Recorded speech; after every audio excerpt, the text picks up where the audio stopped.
ఇప్పుడు మనం రాజేష్ కుమార్ అడ్వకేట్ గారితో ఉన్నాం. లోపలికి వెళ్ళేసి వచ్చారు కోర్టు లోపలికి. ఏం జరిగిందో సార్ని అడుగుదాం. సార్ ఇది చూస్తే గనక మనము ఇంత క్రిమినల్ అంటే ఇవన్నీ అక్కడ ఒకటే పల్లె ప్రశాంత్ వాళ్ళ ఫ్యాన్సే లేకుండా అమర్దీప్ వాళ్ళు కూడా మిగతా వాళ్ళు కూడా కంటెస్టెంట్స్ ఫ్యాన్స్ కూడా ఉండొచ్చు కదా. ఎందుకు ఇది పల్లవి ప్రశాంత్కే ఎందుకు నిందితుడిగా ఇక్కడ నిలబడడానికి ముఖ్య ఉద్దేశంగా? ఇప్పుడు అదే అండి, దాదాపు చరిత్రలో నిలిచిపోయే అంశము. ఒక అర్ధ సెంచరీ అడ్వకేట్లు 50 అడ్వకేట్లు వచ్చేసి పల్లవి ప్రశాంత్ తరపున ఉచితంగా వాదనలు వినిపించారు. 100% 353 ఐపీసీ ఇది నాన్ బెయిలబుల్ కాబట్టి మేము దాదాపు ఒక 20-30 ఆర్గ్యుమెంట్లు చెప్తే పీపీ గారు ఓన్లీ 350 కన్సిడర్ చేసి ఆ బెయిల్ని రిజెక్ట్ చేయమని కోరారు. దీంట్లో ఏంటంటే 100% మేము ఎక్స్పెక్ట్ చేస్తున్నాము. ఆర్డర్ రిజర్వ్ అయింది ఒక 1 డేకు.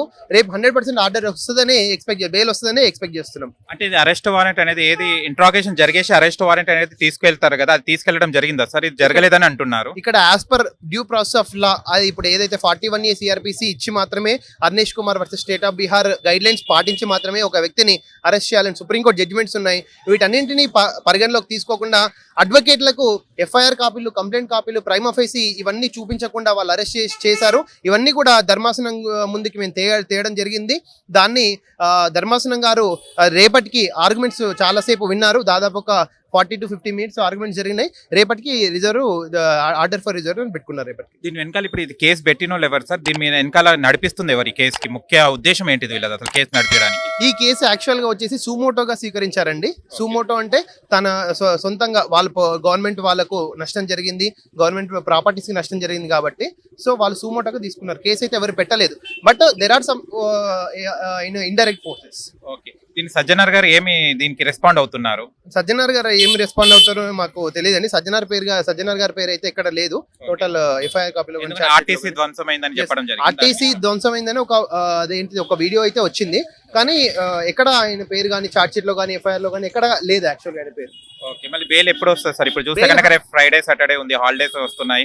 బెయిల్ వచ్చే ఉద్దేశం ధర్మాసనం గారు రేపటికి అదేంటిది ఆర్డర్ ఫర్ రిజర్వ్ అని పెట్టుకున్నారు. రేపు 100% we are expecting a positive outcome in the case of Pallavi Prashanth. Okay, non bailable sections ఎందుకు అమలు అవుతున్నాయి సార్? దీనికి నాన్ బెయిలబుల్ గా ఎందుకు తీసుకోవడం జరిగింది? ఇప్పుడు ఇప్పుడు నాన్ బెయిలబుల్ ఎస్పెషల్లీ 353 ఎందుకు తీసుకున్నారంటే 353 ఏమని చెప్తుంది, పోలీస్ గవర్నమెంట్ వాళ్ళకి ఏదైనా క్రిమినల్ ఫోర్స్ ని చూస్తే మాత్రమే 353 ఇంట్రడ్యూస్ చేయడం జరిగింది.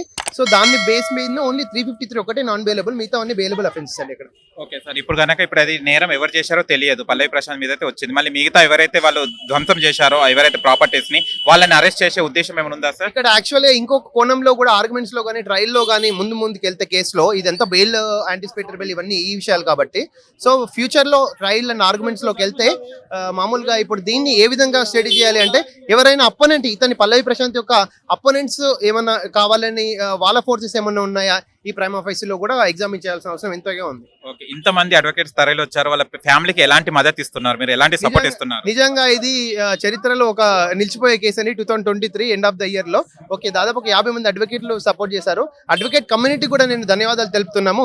హైకోర్టు అడ్వకేట్ సంఘాలు ప్లస్ నాంపల్లి అడ్వకేట్ సంఘాలు ఇట్లా అన్న ఆపదలు ఉన్నాడు, మన బిడ్డ ఆపదలో ఉన్నాడు అంటేనే నిజంగా చాలా మంది అసోసియేషన్లే తరలి రావడం జరిగింది. అతను ముదిరాజు కులస్తుడు. యాక్చువల్ గా ముదిరాజు కులస్తులు అడ్వకేట్లు కూడా మేము కూడా దాదాపు 7-8 మంది ఉన్నాము అక్కడే. సో అన్ని సంఘాలు కూడా ఆయనకు మద్దతు తెలపడం జరిగింది. అంటే 14 రోజులు రిమాండ్ అన్నారు కదా చెంచల్ కూడా జైల్లో ఏదైతే ఉన్నారో, దాని తర్వాత ఏముంటాయి సార్ ఫర్దర్ యాక్షన్స్? రిమాండ్ కి బెయిల్ అనేది ఏం సంబంధం లేదండి. Okay, bail application remand. Okay sir, thank you so much sir.